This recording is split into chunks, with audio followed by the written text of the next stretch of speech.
National green tribunal ने दिल्ली हुकूमत पर 25 करोड़ का जुर्माना लगाया है। एनजीटी ने यह जुर्माना माहौलियाती आलूदगी को काबू में करने में नाकाम रहने के सिलसिले में लगाया है। एनजीटी ने कहा कि 25 करोड़ की रकम सरकारी खजाने से नहीं बल्कि दिल्ली सरकार के हुक्काम की तनख्वाहों और आलूदगी फैलाने वालों से वसूली जाएगी। एनजीटी ने यह भी कहा कि अगर दिल्ली हुकूमत जुर्माना अदा करने में नाकाम रहती है तो इससे हर माह 10 करोड़ जुर्माना वसूल किया जाएगा। एनजीटी ने माहौलियात के ताल्लुक से दिए गए अपने फैसलों पर अमल नहीं किए जाने के पस मंजर में यह हुक्म दिया है।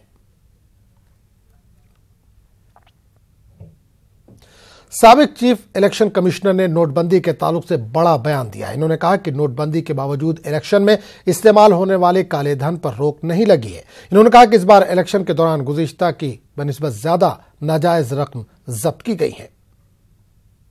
के बाद जो आम धारणा थी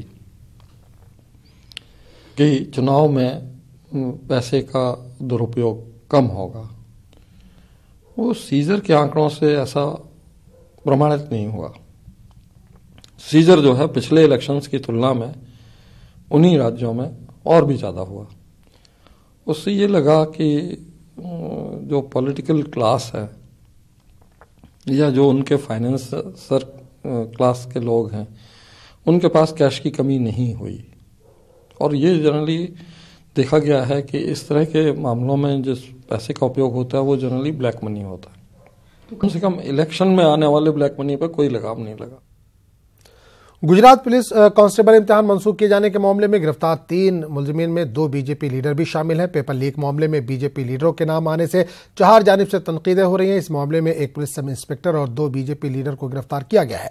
बीजेपी की जानिब से कॉरपोरेशन का इंतखाब लड़ चुका मनोहर पटेल इस मामले का मास्टरमाइंड माना जा रहा है। इस मामले का दूसरा मुलजिम बीजेपी लीडर मुकेश चौधरी है। बताया जा रहा है कि पेपर लीक करके इन दोनों ने 5-5 लाख रुपए इम्तिहान देने वाले उम्मीदवारों से वसूल किए थे।